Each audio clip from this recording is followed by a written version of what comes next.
We will read the whole chapter, Hebrews chapter 9, and we are still on the context of redemption. So this will be lesson 6b.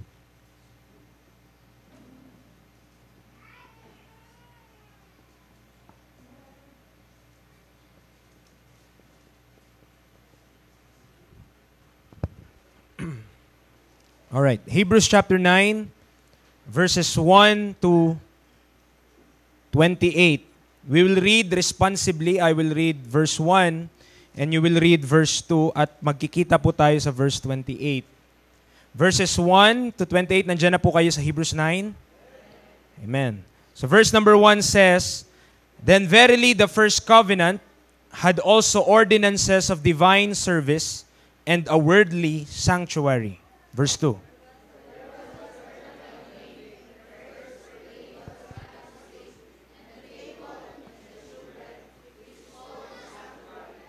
"And after the second veil, the tabernacle which is called the holiest of all,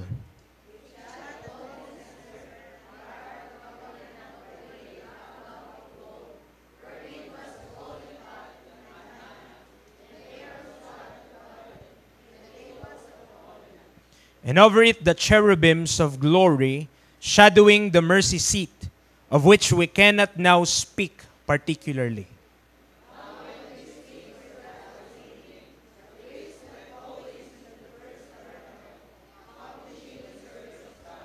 But into the second went the high priest alone, once every year, not without blood, which he offered for himself and for the errors of the people.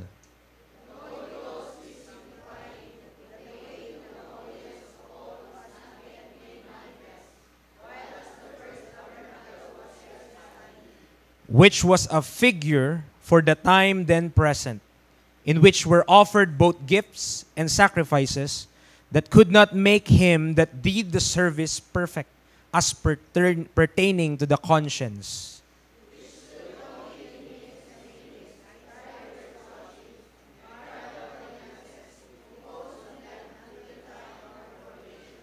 But Christ, being come an high priest of good things to come, by a greater and more perfect tabernacle, not made with hands, that is to say, not of this building.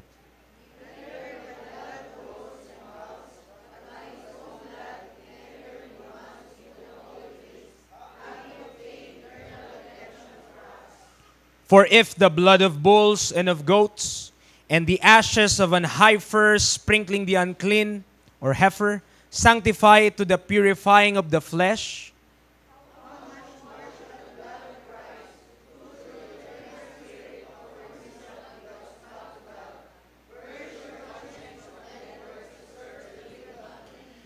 and for this cause, he is the mediator of the New Testament, that by means of death, for the redemption of the transgressions that were under the first testament, they which are called might receive the promise of eternal inheritance.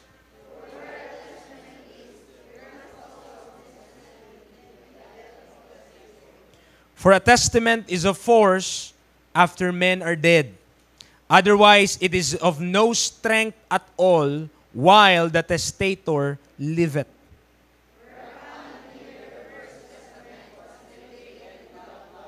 For when Moses had spoken every precept to all the people according to the law, he took the blood of calves and of goats with water, and scarlet wool and hyssop, and sprinkled both the book and all the people.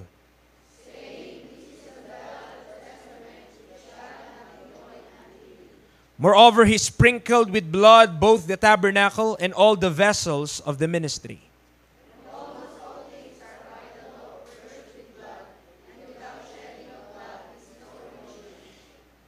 It was therefore necessary that the patterns of things in the heavens should be purified with this, but the heavenly things themselves with better sacrifices than this.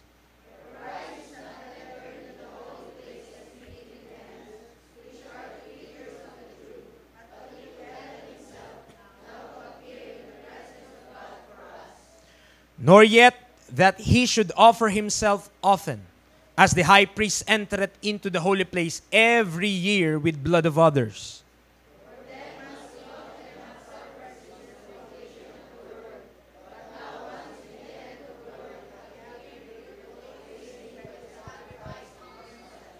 And as it is appointed unto men once to die, but after this, the judgment.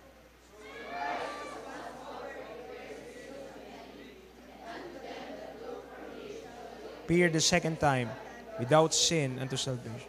Tayo po ay manalangin. Lord, salamat sa umaga po inyong pinagkaloob po sa amin. Thank you for giving me the opportunity again to preach your word. Help us, Lord, give us enlightenment. Help us, give us understanding with regards to your word, that we might understand and we might apply it also in our lives. Yung reality, Panginoon, ng dugo mo, yung reality, Panginoon, ng yung katubusan, help us to realize those things and appreciate those things, all the things that you have done for us in order to obtain eternal redemption for us. Salamat po. Ikaw ang maitaas maluwalhati. In Christ's name we pray. Amen and amen. Tayo po'y makakaupo. Continuing with our subject, in the book of Ephesians, chapter number 1, I'll read again our text from that book or from that epistle. In Ephesians chapter number 1, verse number 7, nandoon na po tayo. Ephesians chapter 1, verse number 7.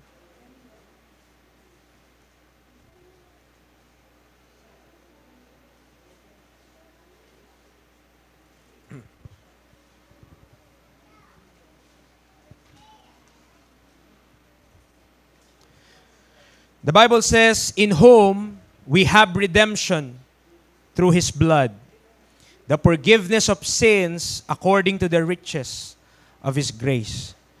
So, pangatlong linggo na natin sa redemption. This is our third week on the topic na nandito tayo sa verse number 7 about redemption. And last time we stopped doon sa need of redemption. Why is there a need for redemption? So there are two words na binigay ko po sa inyo dalawang beses na, and those two words ay associated sa word na redemption. And that is the cost and freedom.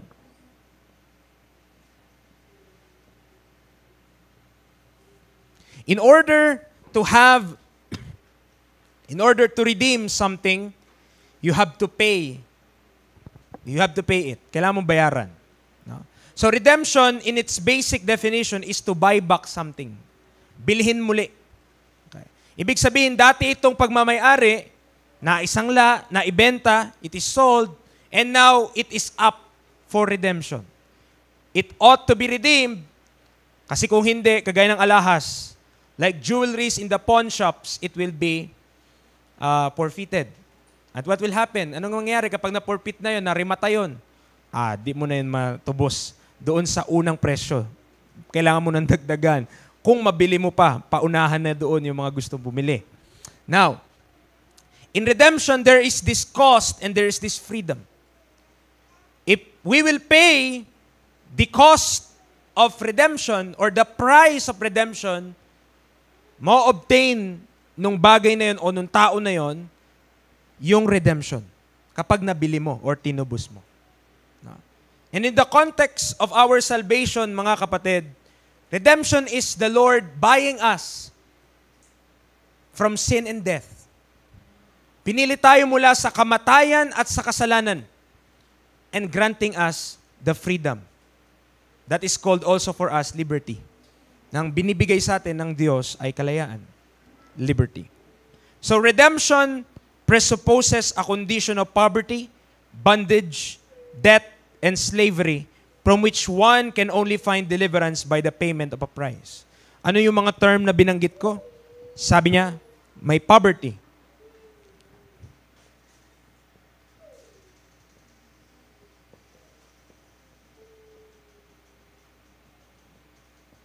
Poverty, bondage, ano pa? Debt and slavery.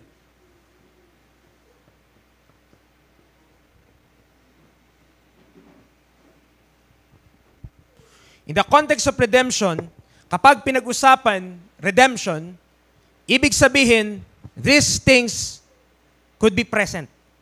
May kahirapan, merong tanikala, merong pagkakautang, merong pagkakaalipin. Okay? So, these were present to make redemption viable or available. Or pwedeng i-redeem. Why? Kasi may ganito. Hence, hindi mo kailangang i-redeem ang isang bagay kung hindi naman nasanla yun. Bakit mo tutubusin kung hindi naman nakasanla?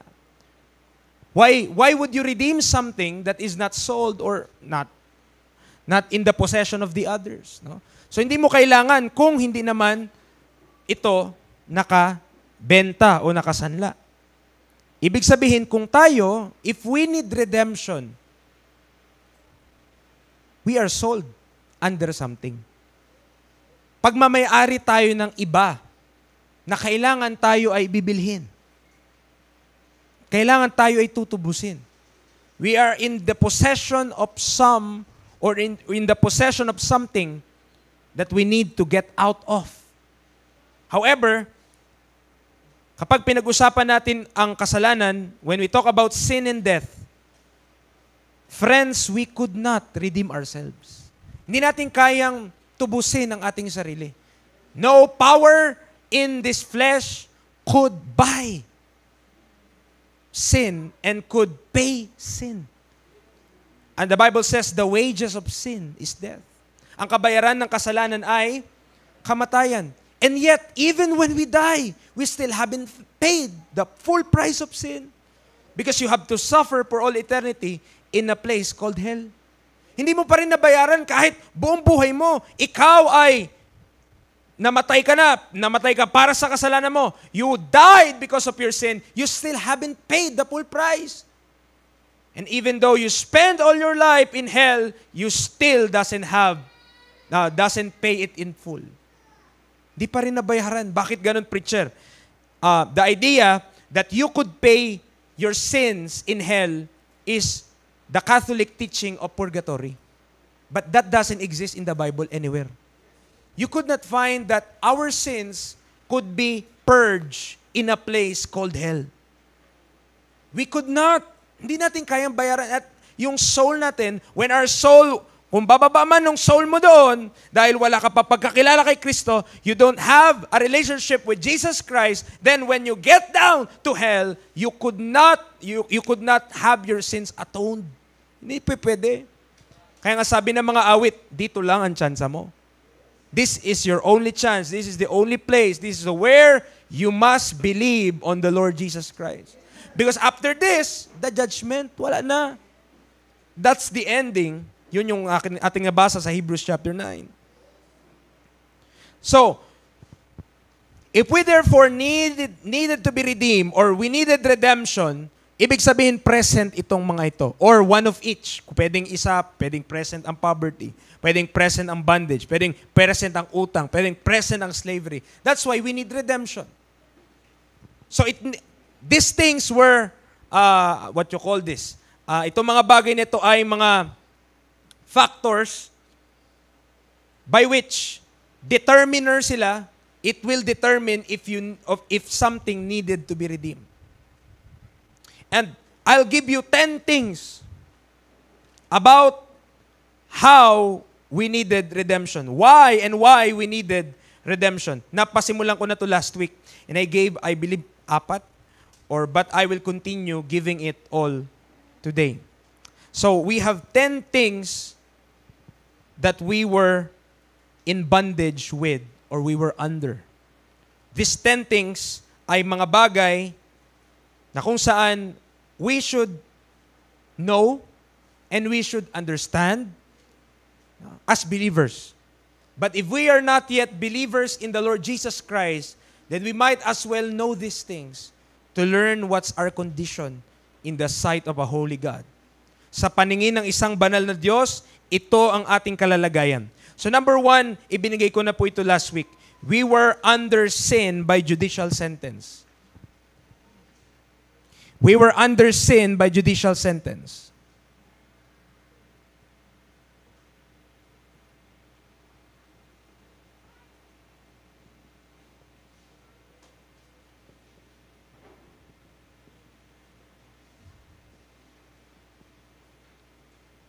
We could find that in the book of Galatians, chapter 3, verse 22.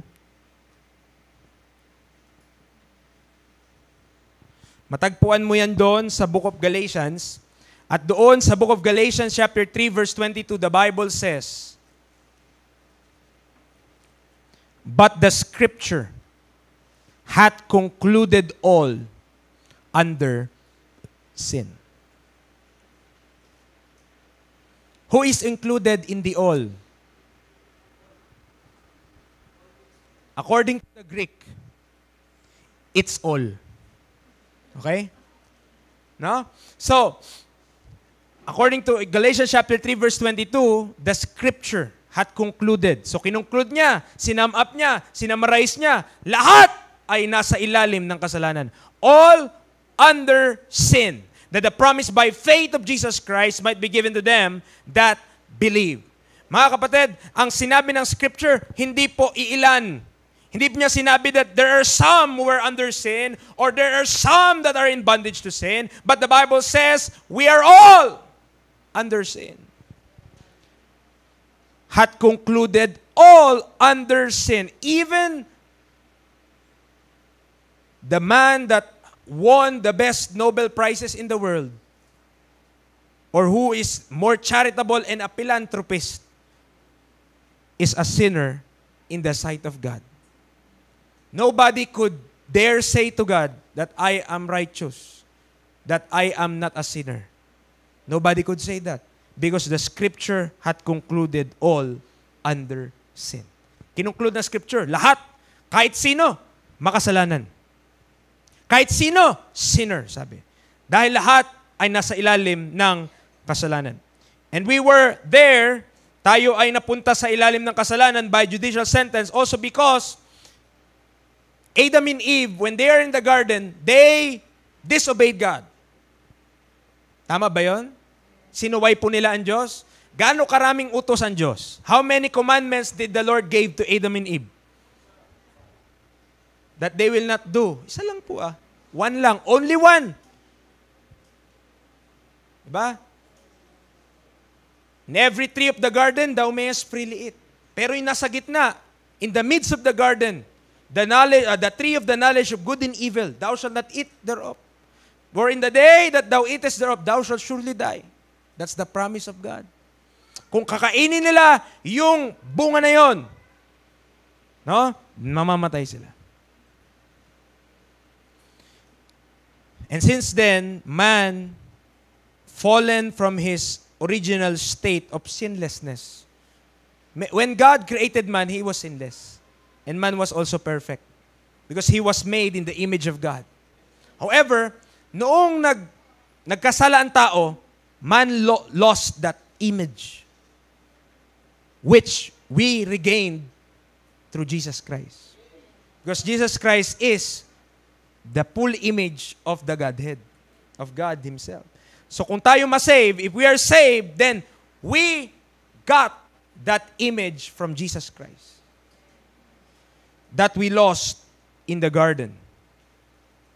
But we could not blame Adam and Eve in their decision because even us, in our present state, chose sin. You could not say, if I am only Adam, I will not do that. Or I will not eat of that fruit. Or I will not succumb to the temptations of the serpent. No? Kung di ka mag-give up doon. Pero, mga kapatid, just look at ourselves at makita natin that we are no better than Adam. Hindi tayo mas nakahihigit kay Adan, hindi tayo mas magaling kay Adan. But praise be to God through Jesus Christ. That's where we ought to give our thanksgiving. So that's number one. Number two, we stood before God utterly destitute. We stood before God utterly destitute.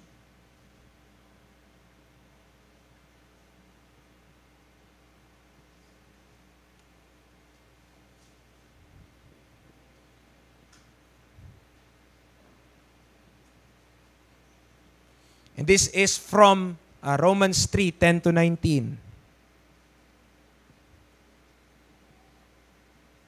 Once the Lord looked down from heaven and saw the wickedness of man.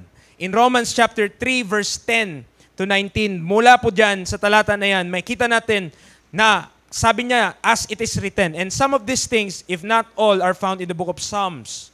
No? Pero sa Romans 3 verse 10, sabi niya, as it is written, there is none righteous.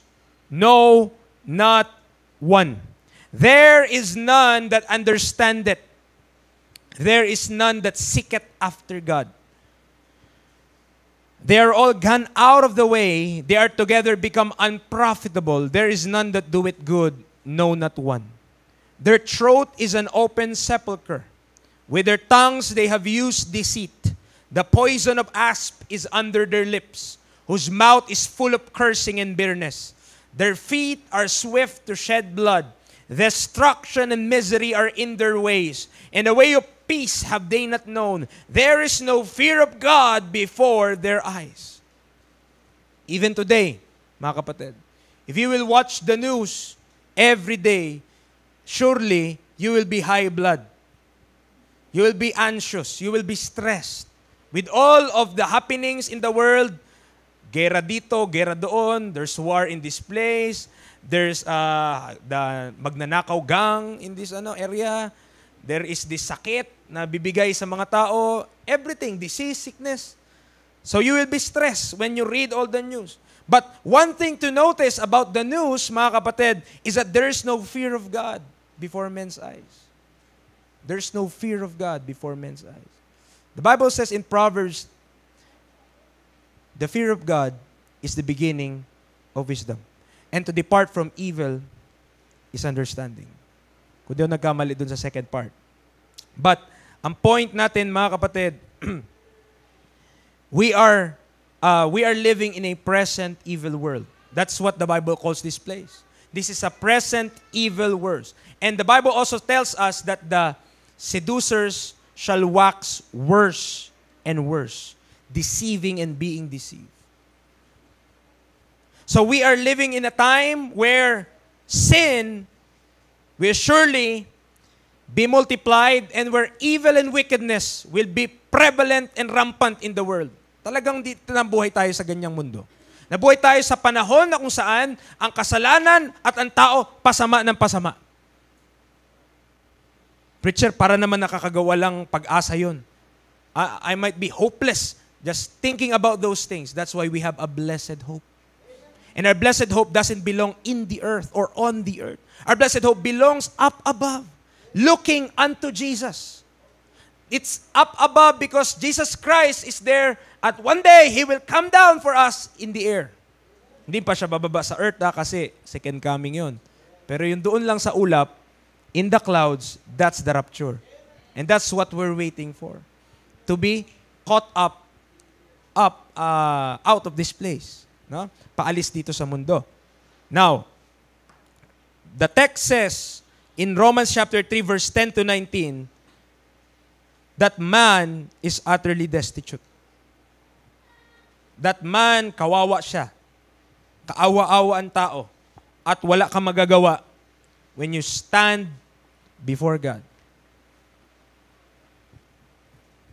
How could you stand before a righteous God and tell to God that, Lord, there is not righteous, no, not one.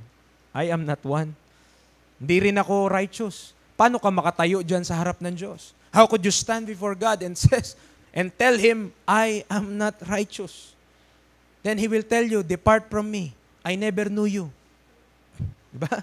Depart from me, I never knew you. You workers of iniquity. Okay. If we are not righteous before God, then God never knew us. Ang lalaki ng problema natin. No? Pero salamat doon sa mga nakakaalam na ng sagot. Thank God for those who know why we could stand in confidence before God. Why one day when He get us out of this place, He will not look into my righteousness, but on that righteousness that He placed in me. But on that righteousness that God gave to me by virtue of His Son, Jesus Christ. Na ibinigay niya sa akin nung ako'y nanampalataya sa Kanyang anak. When I place my faith in the Lord Jesus Christ. We are utterly destitute. Another thing, we were in bondage to sin and death. We were in bondage to sin and death. 10 ito. May kinalaman lahat yan sa kasalanan at sa batas at sa kamatayan.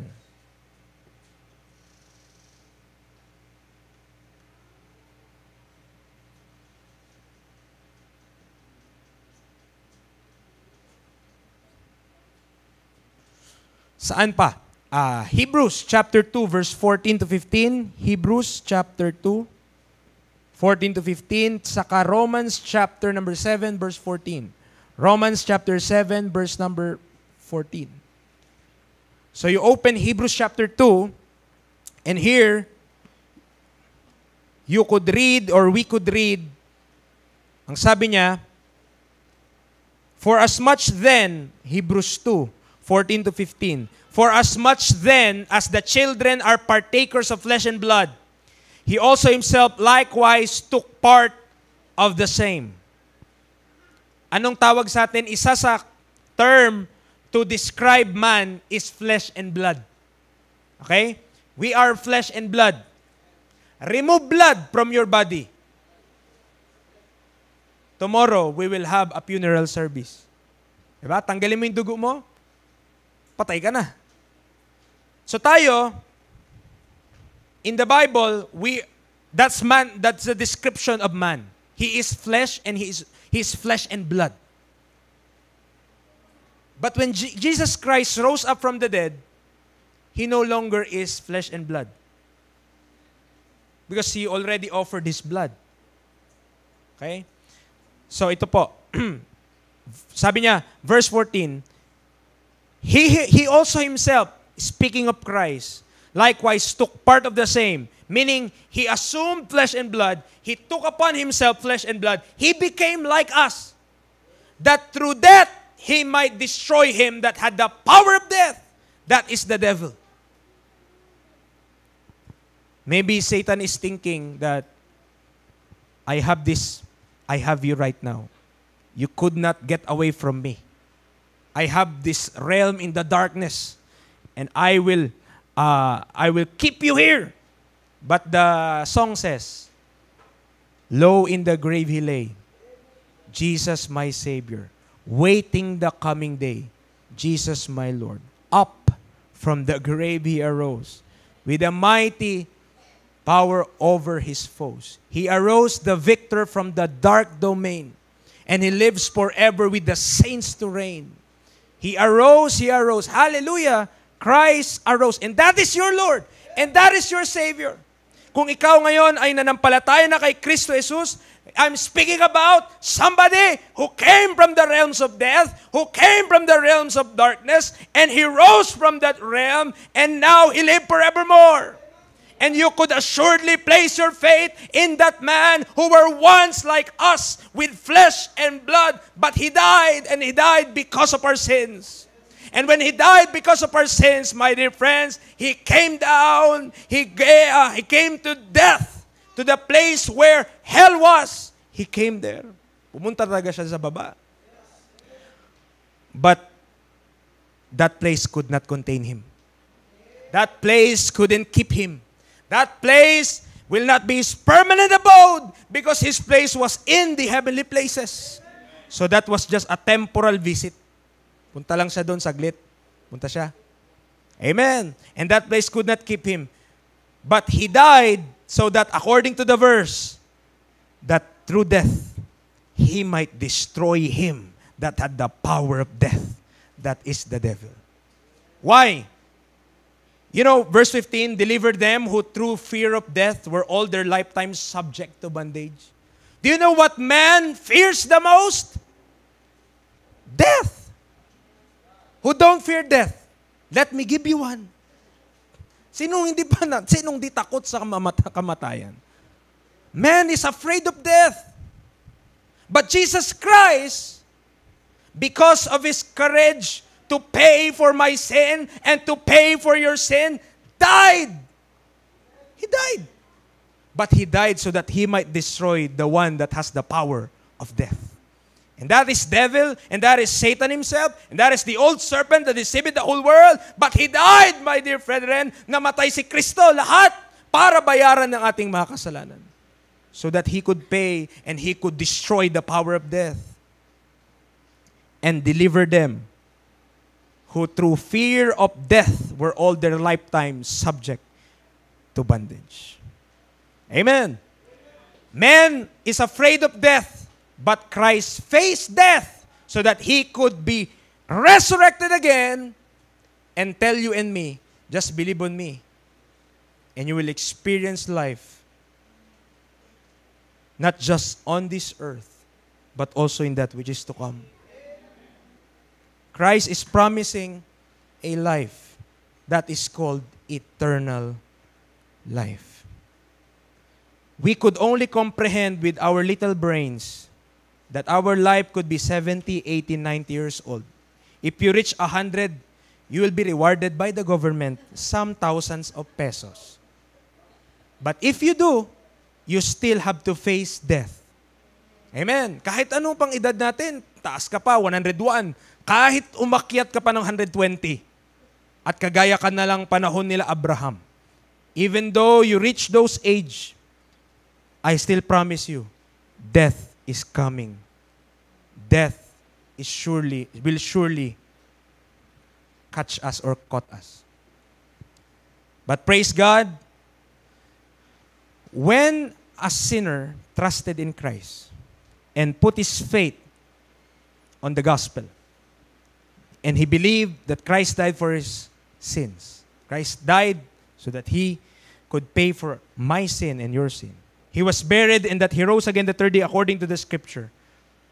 Death has power over my flesh.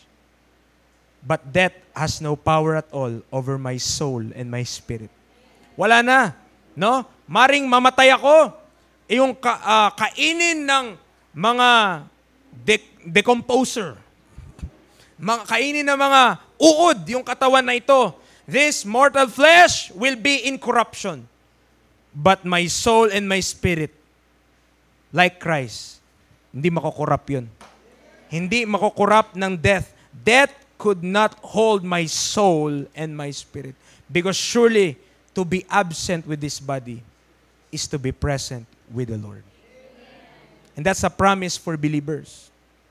That's a promise for those who place their faith in the Lord Jesus Christ. Pang-apat po mga kapatid, not just we are in bondage to sin and death, but also we were slaves to sin. We were slaves to sin.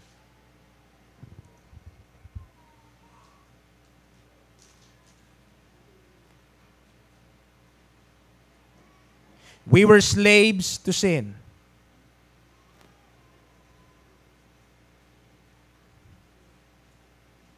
That is found in Romans 6:16 to 22. Romans chapter 6, verse 16 to 22. And what is the nature of a slave? Ano po yung katangian o ano yung ginagawa ng isang slave? Kung ano ang sabihin ng master niya, what his master says, the servant or the slave must do without complaint. Even though against his own will. Nakuha niyo po? Yun ang slave. So kung ang anak ay hindi sumusunod sa magulang at nakakareklamo pa, hindi ka a slave. Kasi ang slave, hindi talaga makareklamo. Magreklamo ka, latay ka. No? So, the slaves are meant to obey without complaint and to obey regardless of what the instruction is from the master. And the Bible declares, we were slaves to sin. Meaning, what sin wants, you will do. Kung anong gusto ng kasalanan, gagawin mo. Romans chapter 6 verse 16. Ang sabi ng Bible ito, know ye not that to whom ye yield yourselves servants to obey, his servants ye are to whom ye obey, whether of sin unto death or of obedience unto righteousness? Hindi nyo ba alam na kung saan nyo gusto, i-yield ang inyong mga sarili, whether sumunod ka or whether kasalanan patungo sa kamatayan. But God be thanked that you were the servants of sin. But ye have obeyed from the heart that form of doctrine which was delivered you, being then made free from sin. Meron ba dito mga malalaya na sa kasalanan? We were made free from sin. Ye became the servant. Saan na dapat tayo servant? Righteousness. I speak after the manner of men because of the infirmity of your flesh. For as ye have yielded your members servants to uncleanness, and to iniquity unto iniquity, even so now yield your members servants to righteousness unto holiness. For when you were the servants of sin, you were free from righteousness. There was a time that I was and you were a servant to sin. But please take note, itong mga sinusulat ko, 1 to 10. This is in the past tense. Ano ibig sabihin?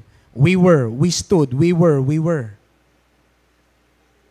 Hindi we are. Paano, preacher, kapag we are, ibig sabihin hindi ka pa saved? If you're still under sin, if you're still before God utterly destitute, if you're still in bondage to sin and death, if you're still slave to sin, then you're not saved.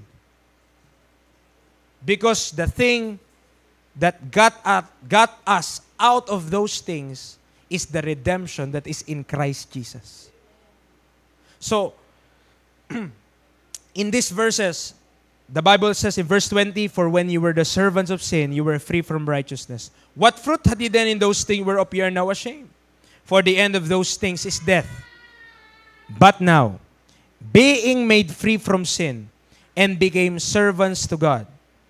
Now, to whom are we servants?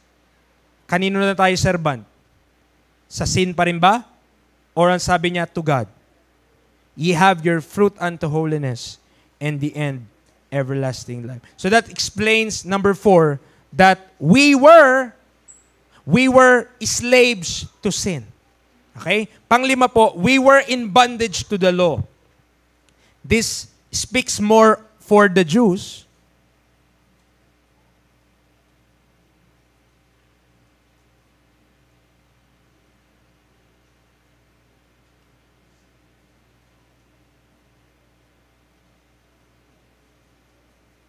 Do you know that there are a lot of religion who are still under the law right now? Romans 7, 7 to 16.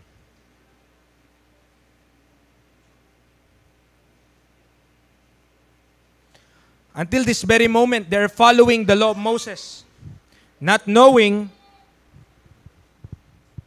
that there is already a redemption that occurred because of Christ.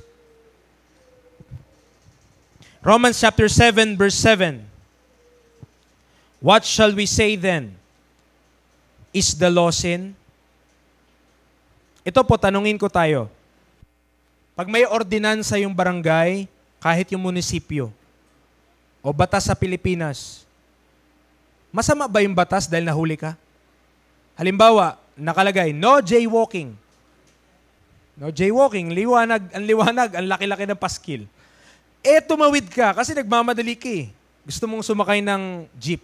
O gusto mong sumakay ng bus. Tapos tumawid ka, nakita ka ng enforcer. Hindi, ang lakas ng pito niya. Dahil ba, may batas na nagsasabing, dyan sa lugar na yan, bawal tumawid. No jaywalking. Masama ba yung batas? Ang katwiran kung wala namang ganyan, hindi ako nahuli. Tama? Kung di naman nakalagay yun, paano kung mahuhuli doon? How could I be fined 5,000 pesos if there is not a law in place in that place? Minsan, ganun yung katwiran natin. Kung hindi naman sinabi ng Diyos na mali, hindi naman sana mali. Kung hindi naman pinakita ng Diyos sa salita niya na masama, hindi naman sana masama. But mga kapatid, remember, this world or this life originates from a creator. We are subject to the creator. And praise God, our Creator is not a mean, ruthless, and hateful God. Surely, He hates sin. Surely, He hates wickedness. But He is a gracious God. He is a loving God. And He gave also the law to reveal something to man. Let me go on and read. Verse 7. What shall we say then? Is the law sin? God forbid. Nay, I had not known sin but by the law. For I had not known lust except the law had said, Thou shalt not covet. But sin, taking occasion by the commandment, wrought in me all manner of concupiscence. For without the law, sin was dead. For I was alive without the law once. But when the commandment came, sin revived and I died. Namatay daw siya nung dumating yung commandment. And the commandment which was ordained to life, I found to be unto death. For sin taking occasion by the commandment deceived me, and by it slew me. Wherefore the law is holy, and the commandment holy and just and good. Was then that which is good made death unto me? Yung mabuti ba ginawang kamatayan para sa akin? God forbid. But sin that it might appear sin, working death in me by that which is good, that sin by the commandment might become exceeding sinful. For we know that the law is spiritual, but I am carnal, sold under sin. For that which I do, I allow not. For what I would, that do I not. But what I hate, that do I. If then I do that which I would not, I consent unto the law, that it is good. The law, there's nothing wrong with the law. The law is perfect. The law is, mali yata yung perfect. But the law, the law of the Lord is perfect. Yeah. The law is perfect. The law is good. But man is corrupted. So kung ipasunod mo sa isang corrupt na tao, ang perfect law, makorrupt din siya. Ibig sabihin, kahit sundin niya yun, corrupt pa rin siya. Okay? Man will remain corrupted because of sin. And that just shows that kung isunod mo ang law, kung dito ka susunod, if you will follow the law to be righteous in the sight of God, you will fail utterly. For by the law is the knowledge of sin. Ang law, hindi kanya, salamin siya. The law is a mirror. Ang mirror, hindi ka pinapaganda ng mirror. Amen. The mirror doesn't make you beautiful or handsome. The mirror shows you your face. And what you'll do when you are in the front of the mirror is to look at the pimples, is to look at the wrinkles, is to look at your face, and put something so that you will cover up those things. Diba? Para magiging maganda ka, halimbawa. No? So the mirror is not meant to make you perfect, but to show who you are. To show us what we are. And that's the law of God. It shows us that we are sinners. And we are in need of a Redeemer. That's the goal. That's why also the Bible says that the law was our schoolmaster to bring us unto Christ. It's just a way that God gave in order for man to see his need. His need. At alam niyo pong mahirap yung hindi mo alam kung anong kailangan mo. When you don't know what you need. You know, for example, you go to the market, taka sa palengke, you'll buy groceries, but what do we need? Whatever. You buy. Diba? Kung hindi mo alam kung anong kailangan mo, mabili mo yung di mo kailangan. Sayang lang pera, nakabili ka, ang dami. Puro pala seasoning, wala ka nabiling karne. Amen. So, hindi maganda. Pang-anim, we were under the power of the law of sin and death.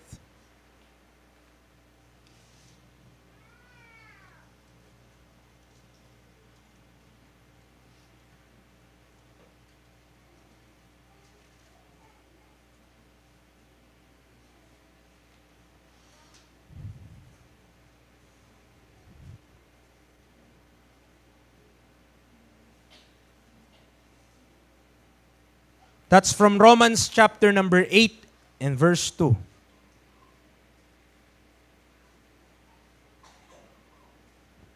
Romans 8 verse 2, for the law of the Spirit of life in Christ Jesus may be free from the law of sin and death.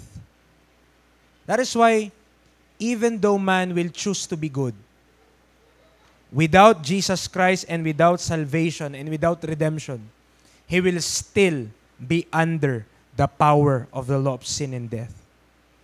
He will still sin. He will still commit sin. Why? Because there's no higher power and no greater power than that, except that which Jesus Christ will give to every saved individuals. Anong sabi ng verse number 2? The law of the Spirit of life. Kung wala kang Spirit of life, kung wala sa iyo yun, you were still under the power of the law of sin and death. With that Spirit, it allows you to walk for Jesus Christ. It allows us not to fulfill the lust of the flesh. It allows us to be spiritually minded. For, in verse number 6, to be carnally minded is death, but to be spiritually minded is life and peace. Without the Spirit of God indwelling us, we are not saved either. Hindi tayo saved kapag walang Spirit of God. Kaya kung ang kinakanta natin, Come Holy Spirit, aba, hindi ka pa saved nun. Kasi you are asking the Holy Spirit to come. But we should sing songs that the Spirit is already in us, dwelling in us, living in us. Christ liveth in me, and His Spirit in me, mga kapatid. Pang-pito, we were under the curse of the law. Dito na lang ha.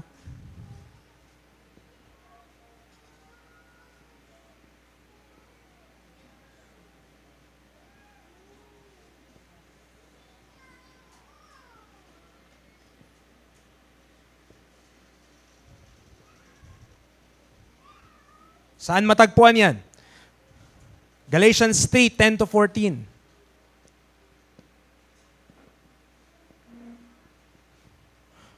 I'll read Galatians chapter 3, verse 10-14.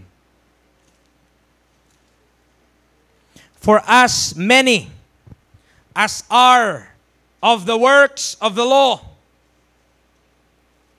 are under the curse. So if there's a religion right now who would follow the law as their instruction to live, even for salvation and sanctification, mga kapatid, ang sabi, under sila ng curse. Sounds familiar? Curse. Diba? So kapag law talaga ang sundin mo, may curse doon. Why? Eh yun ang law eh. The law will curse. At ano pa? For it is written, Cursed is everyone that continueth not in all things which are written in the book of the law to do them. Ang nakakapagtaka dyan, merong mga, di ba, nagsusunod sila ng kanilang diet after the law daw. So, hindi ko makain ng mga baboy, hindi ko makain ng mga lobster, bawal. Kasi sa talaga namang di tayo kakain lobster kasi wala tayong pambili. So, sa law, maraming mga bagay hindi ka dapat kainin. Pero pinagtatako, ba't wala naman nag-o-offer ng tupa ngayon?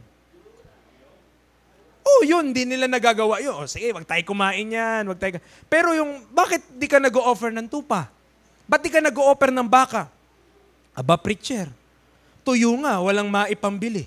Tupa pat baka. Exactly the point. Kung yun yung law ba't di mo sundin? Kapag di mo sinunod lahat, curse. Continue it not in all the things that are written therein. But in verse number 11, but that no man is justified by the law in the sight of God. It is evident for the just shall live by faith. And the law is not of faith, but the man that doeth them shall live in them. Christ, praise God, hath redeemed us from the curse of the law. What religion does? Christ redeemed them, for example, and then they go back to the law to be cursed again. Christ already redeemed us from the curse of the law, being made a curse for us. Nakita nyo po, dalawang it is written yon. Sabi sa verse 10, tingnan nyo. Verse number 10, for it is written, curse ka kung hindi mo sundin lahat. Everyone that continueth not in all things that are written therein. Tama? Written in the book of the law to do them. Pero pagdating mo ng verse number 13, meron ulit, for it is written, curse pa rin is everyone that hang it on a tree. Pero sino yung nahang sa tree para sa atin? On the cross, Christ hanged on a dead tree. Patay na yun eh. Diba? But still, curse siya. And He became sin for us, who knew no sin, that we might be made the righteousness of God in Him.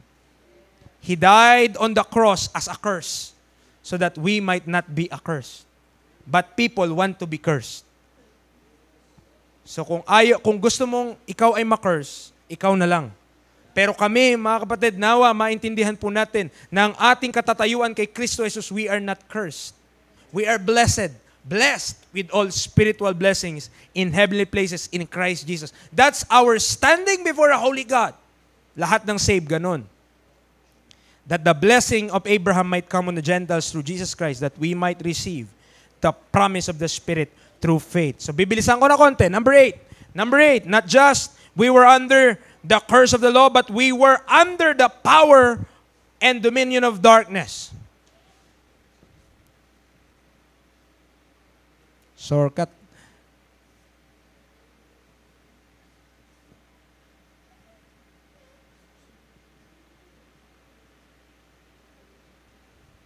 Or dominion of darkness.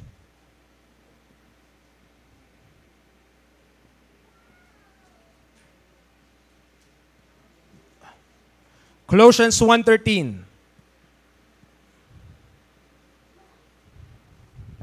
Colossians chapter 1 verse 13.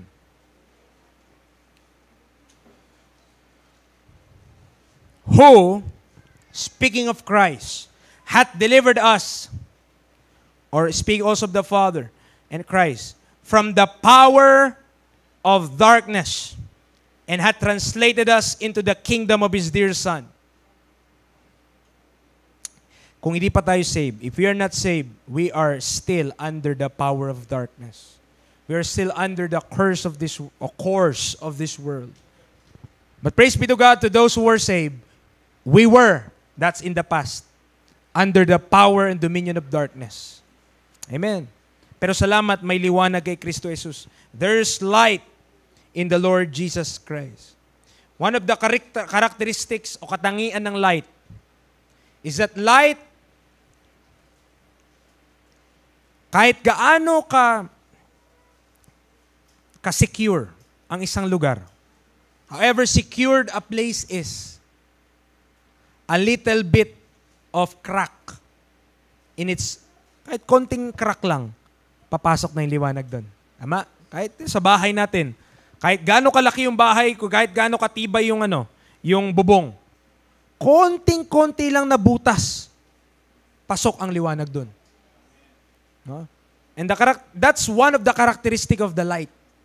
Light will pass through even the most strong of holds.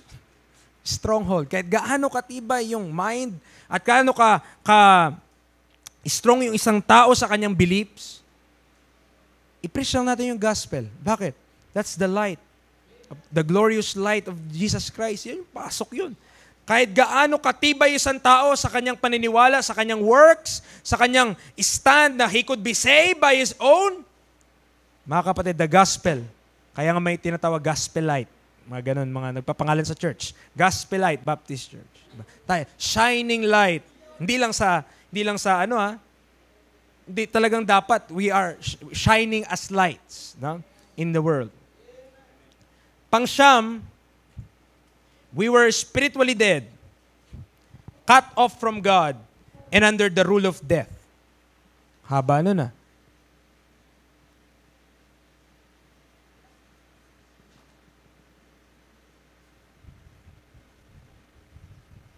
We were spiritually dead, cut off from God.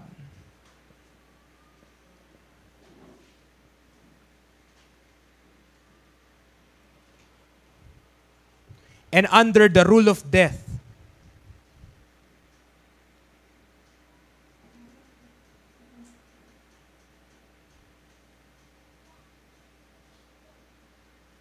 This is found in Romans 5, ang dami nitong verse, 4. Romans 5, 17 and 21. Tapos, Ephesians 2, 1 and 5.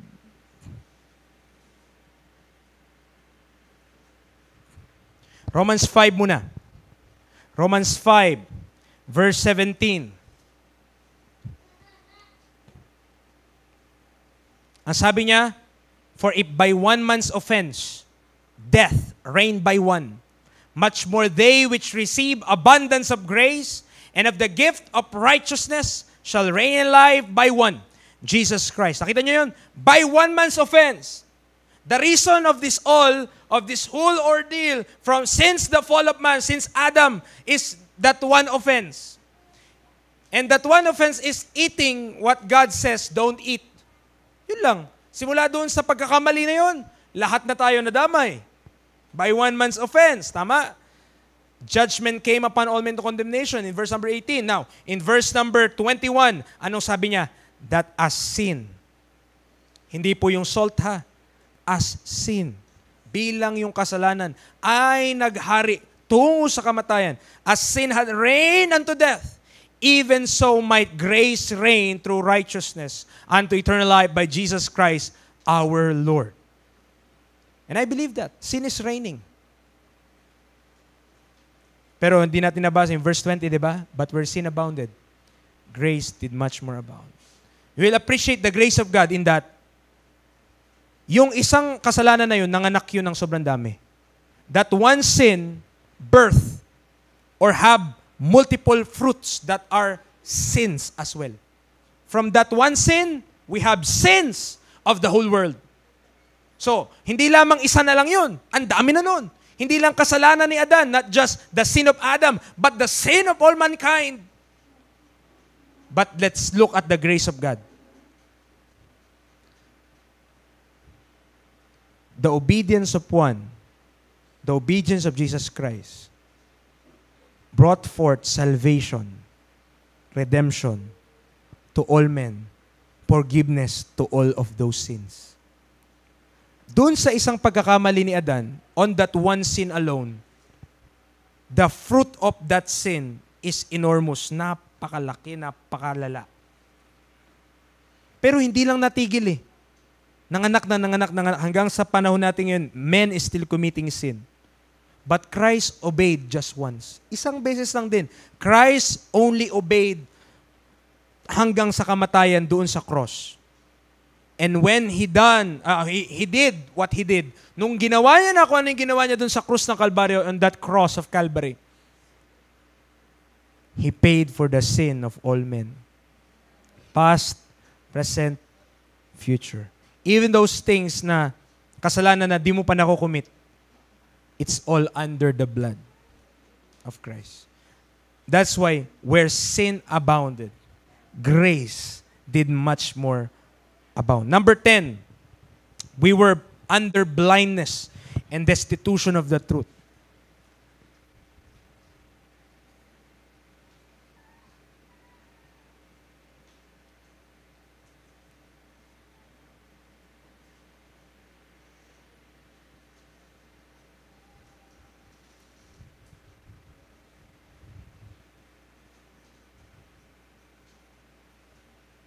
Look at 2 Corinthians 4,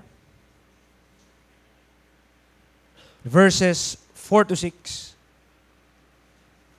and 1 Timothy 6:5.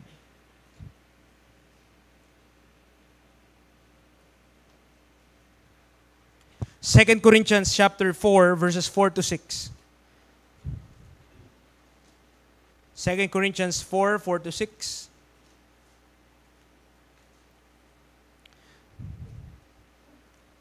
The Bible says, in whom the God of this world. Do you know who is the God of this world? He's the devil. He's Satan. He deceived the whole world. The God of this world hath blinded the minds of them which believe not.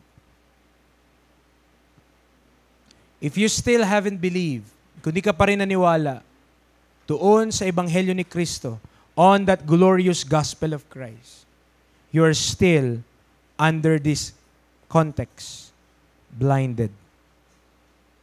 Not blinded in the eyes, but blinded in minds. Blinded as to the, kapag bulag ka sa iyong isip, if our minds are blinded, you could not think right. You could not think straight. You're confused. And you could be living in vain. Lest the light, ito yung tinutukoy ko kanina, of the glorious gospel of Christ, who is the image of God, should shine unto them. For we preach not ourselves.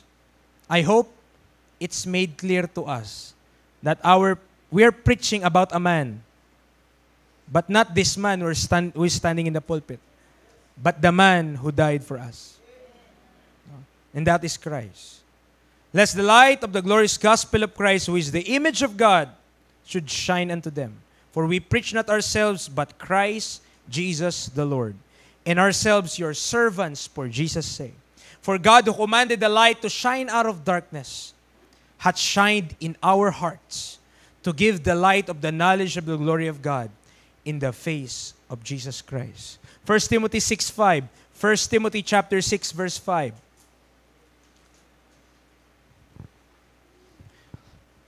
Ang sabi po dito, perverse disputings of men of corrupt minds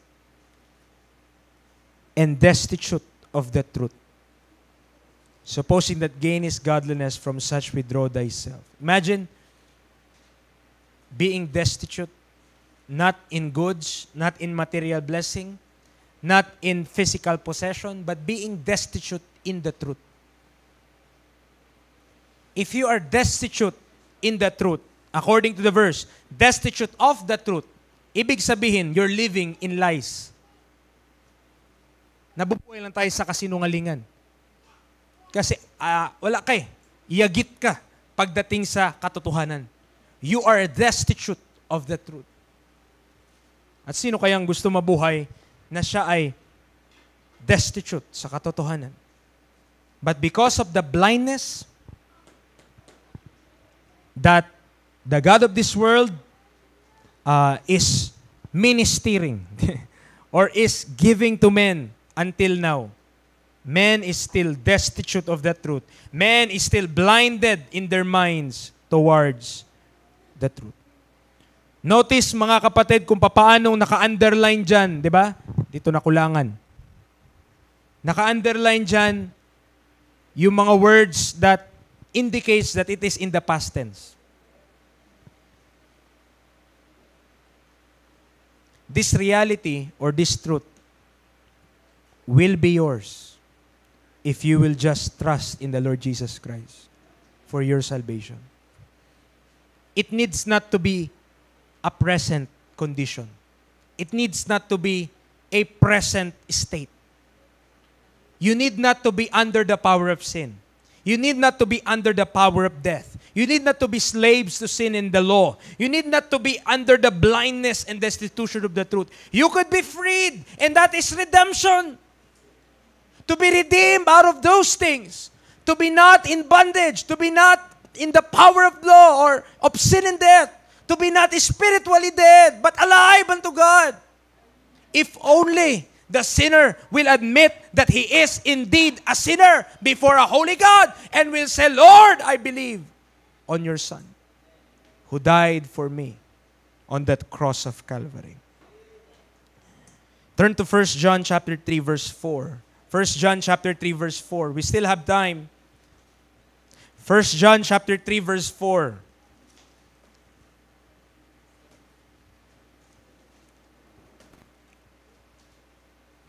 One preacher says, I John, 2 I John, 3 I John. 3 I John. First, 1 I John. 3 verse 4. Ang sabi niya, whosoever committeth sin, transgresseth also the law.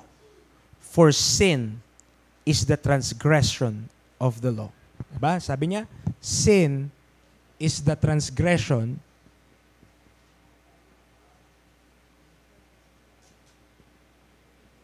of the law. Let's look at the commandment. Let's look at the law. Exodus chapter 20. Exodus chapter 20. And we will end in this part of the scripture, I hope. I do not promise. Exodus chapter 20. This is where God gave the law to the nation of Israel through His servant Moses. And in verse number 1, the Bible says, "And God spake all these words, saying, I am the Lord thy God, which have brought thee out of the land of Egypt, out of the house of bondage." Number 1, sa 10 Commandments, "Thou shalt have no other gods before me." Sigurado ba tayo ng ating sinamba tunay na Diyos? Are we so sure that we don't have any other gods before us? Do you know that idolatry, sa ating panahon ngayon, covetousness is idolatry. Diba? So kung may gusto kang bagay, to the point na magkakasala ka na sa paggugusto mo doon, na hindi po pwede, and you're, diba, coveting that thing, that's idolatry. No? So kung kasalanan yan, hindi yan kalooban ng Diyos, that's idolatry, mga kapatid. And sabi niya, "Thou shalt have no other gods before me." Maybe our gods today are cellphone. Maybe gods natin ngayon, di ba? Ibang mga, di ba? Yung mga bagay tinatangkilik natin. Pero sabi ng Panginoon, number 1 pa lang wala. Number 1 pa lang, guilty na tayo. "Thou shalt have no other gods before me." Pangalawa, "Thou shalt not make unto thee any graven image, or any likeness of anything that is in heaven above, or that is in earth beneath, or that is in the water under the earth. Thou shalt not bow down thyself to them, nor serve them. For I, the Lord thy God, am a jealous God, visiting the iniquity of the fathers upon the children, upon the 3rd and 4th generation of them that hate me, and showing mercy unto the thousands of them that love me, and keep my commandment." Pangalawa yun, "Thou shalt not make unto me any graven image." Diba? Pag tinignan mo yung doon sa Catholic Church, yung listahan, wala yan. That doesn't exist. Kala daw kasi yun sa original. Wala yun eh. Mali yung text ng King James. No? Kasi dito nakalagay, "Thou shalt not make any graven image." Pero doon, wala po yun. Bakit tinanggal yun? Abay, kawawa naman. Mawala ng business yung mga gumagawa ng ng santo. Di ba? So, kailangan yun para tuloy ang business. Pero, the point is, that's the commandment of God. "Thou shalt not make any graven image." Pangatlo is in verse 7. "Thou shalt not take the name of the Lord thy God in vain. For the Lord will not hold him guiltless that taketh his name in vain." Oh, sino ang hindi guilty? Who is not guilty of taking the name of God in vain? Tama? We take the name of God in vain. Every day. Diba? Madudulas ka, Diyos ko po. Tama? Oh. Mabalikwas ka konti, diba? Kung ano-anong nasabi natin. Okay? So, sabi, commandment yan 10 commandments ito. So ito yung law, mga kapatid. Pinapakita lang natin dito, I just want to illustrate to you kung bakit pag ginamit natin yung law, guilty talaga tao. Men will be guilty. Pang-apat, yung verse 8. "Remember the Sabbath day to keep it holy." Preacher, dapat Sabado tayo kasi Sabbath day. Ay, kaya may amyenda. Alam nyo, sa batas may amendment. At sa New Testament, ang amendment, wala ng Sabbath day sa atin. Hala, blasphemy yun. Basahin mo Colossians, makita mo. Respect of an holy day, new moon or Sabbath day. Pero, but the body is of Christ. No? So, tayo, may na-amyenda. Okay. Pero, ang principle dito kasi, bigyan mo, verse 9, may principle lang dyan. 6 days shalt thou labor, and do all thy work. But the seventh day is the Sabbath of the Lord thy God. In it thou shalt not do any work, thou, nor thy son, nor thy daughter, thy manservant, nor thy maidservant, nor thy cattle, nor thy stranger that is within thy gates. So kung sa Old Testament nga, pinagpahinga ng Diyos, God allowed men to rest. So, hindi dapat din tayo, dire-diretso lang tayo, mga kapatid. No? So, dapat, mag-rest din tayo. And, of course, kapag tayo nag-meet tuwing linggo, this is considered for some rest. Bakit? You rest from all your labor. And you're here to listen to the Word of God. No? Panglimang commandment sa verse 12. Honor thy father and thy mother.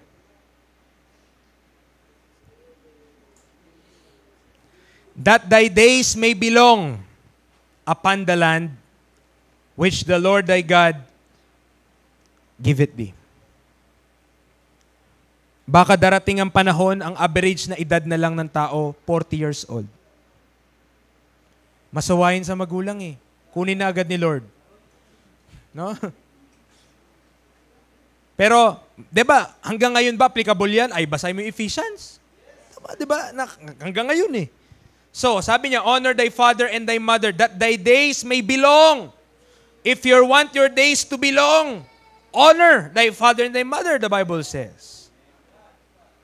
So, hindi dapat sila, di ba, hindi dapat nagdadabog sa magulang. You should not be murmuring against your parents. Pwede mo nang gawing rap yun eh. No? Hindi dapat ganun kasi talaga naman, panakot ko yan sa inyo. So, sabi niya, honor thy father and thy mother that thy days may be long upon the land which the Lord thy God giveth thee. Pang-anim, sa verse 13, thou shalt not kill.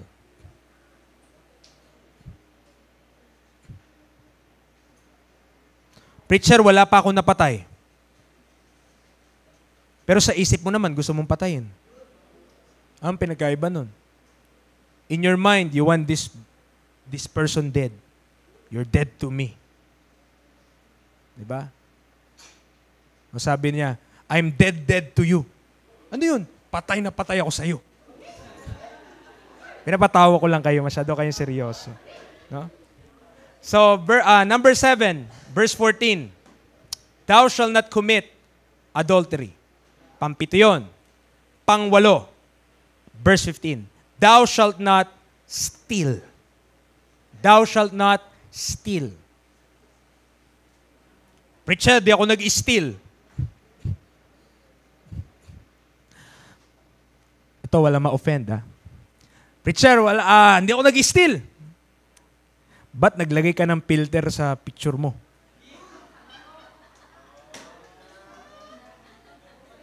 Anong tawag doon?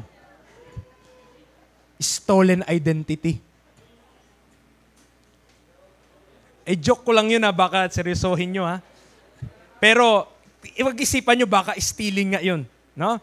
So, we should not steal. No? Sabi ng Bible, thou shalt not steal. Kasi yun ay commandment ng Panginoon. Ibig sabihin, ang Diyos, He is for ownership. Kailangan alam mo kung ano yung sayo at ano yung hindi sayo. Kapag sa ibang tao, huwag mong pakialaman. Kaya tinuturo yan sa mga bata, anak, wag yan, di yan sa atin. Di yan sa atin, magbabayad tayo. Ibabayad kita. Ganun yung panakot sa bata eh. Ibabayad ka namin. Pag yan na ano mo, nasira mo, so thou shalt not steal. So sa lahat ng mga nangungupit, magsisi na tayo ha. Kapag sinasabit ni mama yung bag, pag sinasabit ni papa yung kanyang pantalon, at kinapa niya, tumutunog ah. May barya. Mapayat-payat sa inyong wallet. No? Hindi, preacher, 20 pesos lang naman. Hindi, preacher, 50 pesos lang naman. No? Pero nakasanayan natin ay talaga naman. Kalalakihan natin yan. No? At hindi yan, talagang based sa law, guilty ka talaga. Ang sabi naman, thou shall not steal, hindi niya naman sinabing, thou shall not steal big things. O thou shall not steal thousands of dollars. Hindi ganun eh. Wag, thou shall not steal. So kahit mamiso, kahit benching ko, pag nanakaw yun, steal yun. At yun ay guilty talaga tayo. Now, number 9, verse 16. Thou shalt not bear false witness against thy neighbor. Preacher, hindi ako guilty dyan. Ilang beses ka naging chismosa at chismoso. False witness naman sinabi mo. Buti sana kung i-chismis mo yung mabuti tungkol sa kanya. Ano chismis mo yung masama sa kanya? Hindi naman pala totoo, di mo na-confirm. Anong tawag doon? Bearing false witness. Against thy neighbor. So, guilty ka ba? Ay, guilty talaga. Walang takas. Pang-10. Thou shalt not covet thy neighbor's house. Thou shalt not covet thy neighbor's wife, nor his manservant, nor his maidservant, nor his ox, nor his ass, nor anything that is thy neighbor's. Yun yung pang-10. And sabi nga sa, natin, covetousness is idolatry. Mga kapatid. Kahit isa lang, even if you are 9 out of 10 righteous based on those commandments, and you miss one, you are still guilty of all. Based on that, let me ask you a question. Are you righteous? Based doon sa binasa natin na thou shalt not and thou shalt, are you righteous? Or are you a sinner before God? If you are a sinner, there is hope. Kasi kung hindi tayo mag-claim, if we will not admit that we are a sinner, there's no hope for us. But if we will admit that we are sinners, we have a Redeemer. Amen. Who paid for that sin debt, who paid for our sins, who died on the cross to pay for all of those, so that you might have life and have it abundantly, and have eternal life, sure as you're breathing right now. Kung ikaw, sigurado ka nga may oxygen tayo ngayon at buhay ka, sure din ang buhay na walang hanggan kay Kristo Jesus. Amen. If you'll just believe on the Lord Jesus Christ, punta tayo doon. Ephesians 1:13, last verse na to. Ito, promise na ito. Ephesians 1:13. And we will close with this passage of Scripture. Ang sabi niya, in whom ye also trusted. Sino tinutukoy? Christ. In Christ, ye also trusted. After that ye heard the word of truth, the gospel of your salvation. Indeed, you need to first hear the gospel before you could trust. Because the gospel is the good news. Without the good news, bad news. So you need to first hear the gospel, then trust in Christ and believe on the Lord Jesus Christ. In whom also, after that you believe, you were sealed with that Holy Spirit of promise. The Holy Spirit, you don't need to invite the Holy Spirit to come into you or to be in me or to be in my heart. I just need to believe on Christ and on what He did for me, for my sins. And when I did that, the Holy Spirit will automatically indwell me. He will seal me. And that seal is Himself. The Spirit itself will seal me unto the day of redemption. That's the redemption that we're talking about. These sins, itong mga bagay nito, tayo yan dati.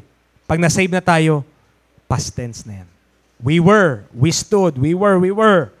But when we got saved, amen, lahat ng mga yan, di na tayo under. We were under grace. Tayo po ay manalangin, Lord. Thank you so much for this time. Thank you for your word.